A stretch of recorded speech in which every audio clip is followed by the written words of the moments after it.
Operation सिंदूर पर चुप्पी बॉलीवुड को पड़ी भारी। जब हिंदुस्तानी सेना ने पाकिस्तान को चटाई धूल, पूरे हिंदुस्तान ने सेना के जवानों का बढ़ाया हौसला।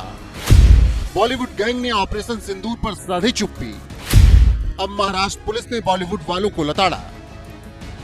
पहलगाम में हुई आतंकी वारदात के बाद पूरे हिंदुस्तान का खून खौल उठा, क्योंकि ये हमला सिर्फ पहलगाम पर नहीं, हिंदुस्तान का ताज कहे जाने वाले कश्मीर पर था, जिसे भारत ने बिल्कुल भी बर्दाश्त नहीं किया और ऑपरेशन सिंदूर के तहत पीओके से लेकर पाकिस्तान तक बमों की ऐसी बारिश की कि आतंकियों का अब्बा पाकिस्तान बौखला गया और इसी बौखलाहट में उसने भारत पर हमला करके ऐसी गलती कर दी जिसका जवाब भारतीय सेना ने मिसाइल पर मिसाइल दाग कर दिया और एक झटके में उसके कई एयरबेस को तबाह कर दिया। तब जाकर पाकिस्तान औकात में आया और पूरा देश भारतीय सेना को सलाम ठोकने लगा। लेकिन बॉलीवुड गैंग ने इस खास मौके पर भी चुप्पी साध ली, जिन्हें अब महाराष्ट्र की पुलिस ने मुंहतोड़ जवाब दिया।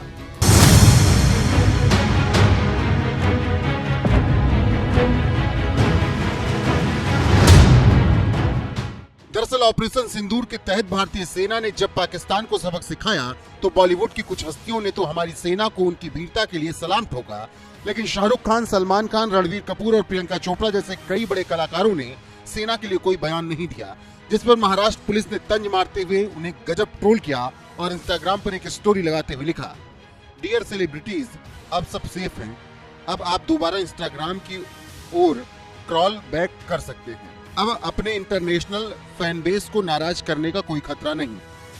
महाराष्ट्र पुलिस ने यह तंज इसलिए मारा था क्योंकि सलमान खान, शाहरुख खान, रणवीर कपूर जैसे कई बड़े कलाकारों के फैन भारत नहीं, पाकिस्तान, तुर्की जैसे देशों में भी हैं। शायद यही वजह है कि महाराष्ट्र पुलिस ने ऑपरेशन सिंदूर थमने के बाद तंज मारते हुए कहा कि डियर सेलिब्रिटीज, अब आप सुरक्षित हैं और इंस्टाग्राम चला सकते हैं। अंतर्राष्ट्रीय फैन को नाराज करने का कोई खतरा भी नहीं है। इस इंस्टा स्टोरी के साथ महाराष्ट्र पुलिस ने कई फिल्मी हस्तियों की एआई जनरेटेड तस्वीरें इस्तेमाल की, जिसमें शाहरुख खान, आमिर खान, रणवीर कपूर, दीपिका पादुकोण, आलिया भट्ट और प्रियंका चोपड़ा जैसे स्टार्स शामिल हैं, जिस पर अब सोशल मीडिया पर तरह तरह के रिएक्शन आ रहे हैं। पत्रकार अभय प्रताप ने लिखा, बॉलीवुड के सारे नकली सेलिब्रिटीज को एक साथ औकात दिखाई है, क्या बॉलीवुड को शर्म आएगी? अनुपम मिश्रा नाम के एक यूजर ने लिखा, महाराष्ट्र पुलिस ने तो अकल्पनीय कर दिया, बॉलीवुड के मुंह पर ऐसा तमाचा पहले कभी मारा गया। अवकुश नाम के एक यूजर लिखते हैं, महाराष्ट्र पुलिस की इंस्टा स्टोरी अभी मैंने देखी, सारे नकली हीरो को एक साथ औकात दिखा डाली। एक सोशल मीडिया यूजर ने लिखा, क्या तमाचा मारा है, महाराष्ट्र पुलिस ने बॉलीवुड वालों को शर्म आनी चाहिए इन बड़े बड़े फिल्म स्टार्स को। दरअसल इस जमात को अपने सीमा पार वाले फैंस की बड़ी चिंता थी। एक शब्द इनके मुंह से नहीं निकला। भारतीय सेना के लिए करोड़ों का फैन बेस है इनका, लेकिन एक ने भी ऑपरेशन सिंदूर पर एक टिप्पणी सोशल मीडिया में नहीं की। लेकिन अब माहौल बिल्कुल शांत हो गया है। अब इनको अपने बिलों से बाहर आ जाना चाहिए और चिकनी चुपड़ी बातें और अपने वीडियो सोशल मीडिया पर शेयर करना शुरू कर देना चाहिए, क्योंकि माहौल इनके लिए पूरी तरह से सुरक्षित है। बॉलीवुड गैंग के खिलाफ महाराष्ट्र पुलिस की तंज भरी स्टोरी देखते ही देखते सोशल मीडिया पर जंगल की आग की तरह फैल गई और अब कुछ इसी तरीके से प्रतिक्रियाएं आने लगी। ऑपरेशन सिंदूर पर चुप्पी साधने वालों पर लोग इसी तरीके से सवाल उठा रहे हैं, क्योंकि सलमान खान, शाहरुख खान ने एक्स हैंडल पर सेना के लिए एक भी ट्वीट नहीं किया, तो वहीं आमिर खान ने इंस्टाग्राम पर कोई पोस्ट नहीं किया। हालांकि आलिया भट्ट, रणवीर सिंह और दीपिका पादुकोण ने जरूर इस मुद्दे पर पोस्ट किया। आलिया भट्ट ने तो कान फेस्टिवल डेब्यू भी रद्द कर दिया। इतना ही नहीं, 6-7 मई की रात को जब हमारी सेना ने पाकिस्तान पर एयर स्ट्राइक की थी, उस वक्त सदी के महानायक अमिताभ बच्चन सिर्फ ट्वीट का नंबर पोस्ट कर ट्वीट की संख्या बढ़ाने में लगे थे और 10 मई तक यही करते रहे।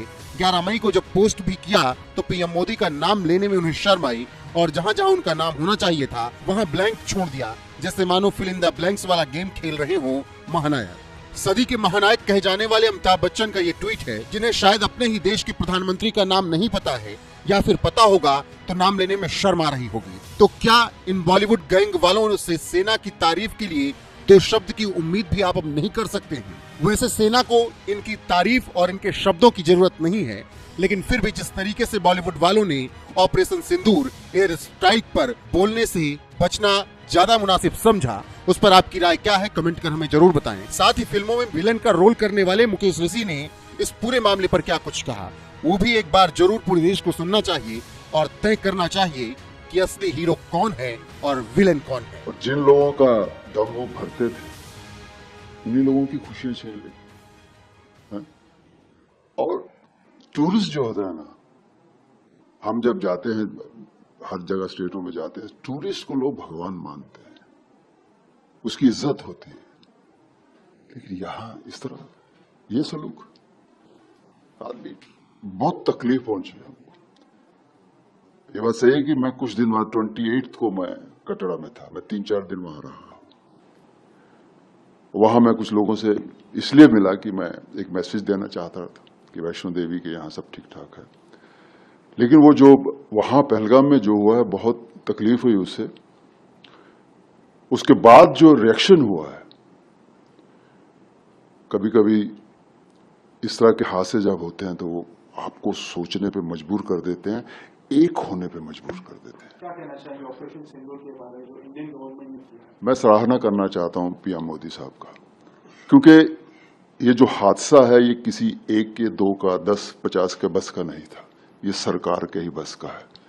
लेकिन सरकार ने जिस तरह मिलके जो सोचा है वो हम भी नहीं सोच पा रहे थे। हाँ, बहुत से लोगों के दिमाग में आ रहा था क्यों नहीं हो रहा, उनका तो ये था कि फटाफट जवाब मिल जाए। लेकिन सरकारें उस तरह बिहेव नहीं करती हैं, सरकारें उस तरह नहीं चलती, उनका एक अपना तरीका होता है। लेकिन जब सब कुछ हुआ तो हमें पता चला कि किस तरह सारी दुनिया को मोदी सरकार ने साथ में लिया, सबको इन्फॉर्म किया, सबको बताया कि हमारे साथ क्या हुआ है और इसके माने क्या है। उसके बाद जो किया है सरकार ने, मुझे लगता है उसमें पूरा देश जो है सरकार के साथ में है। ऐसा स्टेप जो उठाया है उसमें हम सब परेशान। हर चीज की एक हद होती है यार, कहां तक जाओगे आप? हम जरा सा खुश हुए, हम देखो हैरान, मैं एक छोटा सा स्पोर्ट्समैन भी हूं और मेरी सोच वैसी है। वहां के स्पोर्ट्समैन ये महसूस करते हैं कि स्पोर्ट्स ही एक दूसरों को नजदीक ला सकती है, लेकिन अब क्यों नहीं बोल रहे वो कौन सी चीज है जो उनको मजबूर कर रही है यहां आके तबाही मचाने का, और फिर उम्मीद रखें कि यहां के स्पोर्ट्समैन उनके साथ हो जाए, यहां का फिल्म स्टार उनके साथ में हो जाए? कैसे हो जाए? नहीं चलेगा यार। हम अपने देश में बहुत सारी गलतियां निकाल के लोग सरकार को बताने की हिम्मत रखते हैं, और अब जब बाहर का कोई हमारे साथ करेगा, अब देश चुप नहीं रहेगा भाई। जो वहाँ के जो एक्टर्स हैं, यानी पाकिस्तानी एक्टर्स को इंडिया में बैन कर दिया गया है। इवन बहुत सारे पाकिस्तानी कंटेंट क्रिएटर्स के यूट्यूब चैनल्स को भी इंडिया में बैन कर दिया गया है। काफी सारे क्रिकेटर्स के जो चैनल थे जिसमें इंडिया की काफी ज्यादा व्यूअरशिप होती थी, उसे भी बैन कर दिया गया है। तो एज एन एक्टर मैं जानना चाहूंगा, एज ए सिटीजन कैसे देखते हैं सारा किसी? उन्होंने कोई मकसद बताया था जब बच्चों को, उनकी माओं को, नई गई लड़की के हस्बैंड को मारा? क्या क्या बोल के मारा? बताया था हमको, समझाया था हमको कि हमारी ये पीड़ा है, इसके लिए हम कर रहे हैं। आज देश जो भी करेगा, सरकार जो भी कहेगी, हम हिंदुस्तानियों को एक सवाल नहीं करना है सरकार से। जवाब ऐसे नहीं बनते, ये जवाब बनना बहुत जरूरी था। अरे यार, वो टीवी पे उस बच्ची जो शादी जिसकी हुई थी, उसका इशारा करना मार डाला उसको। साला ऐसे निकल पड़ो बस। सर, मैं तो देश के साथ में हूं, हम सब देश के साथ, जितनी भी हम लोग आज बातें करते हैं दोस्तों के बीच में इसका जिक्र होता है, तो एक बात तय है, जो सरकार कहेगी हम उसके साथ में।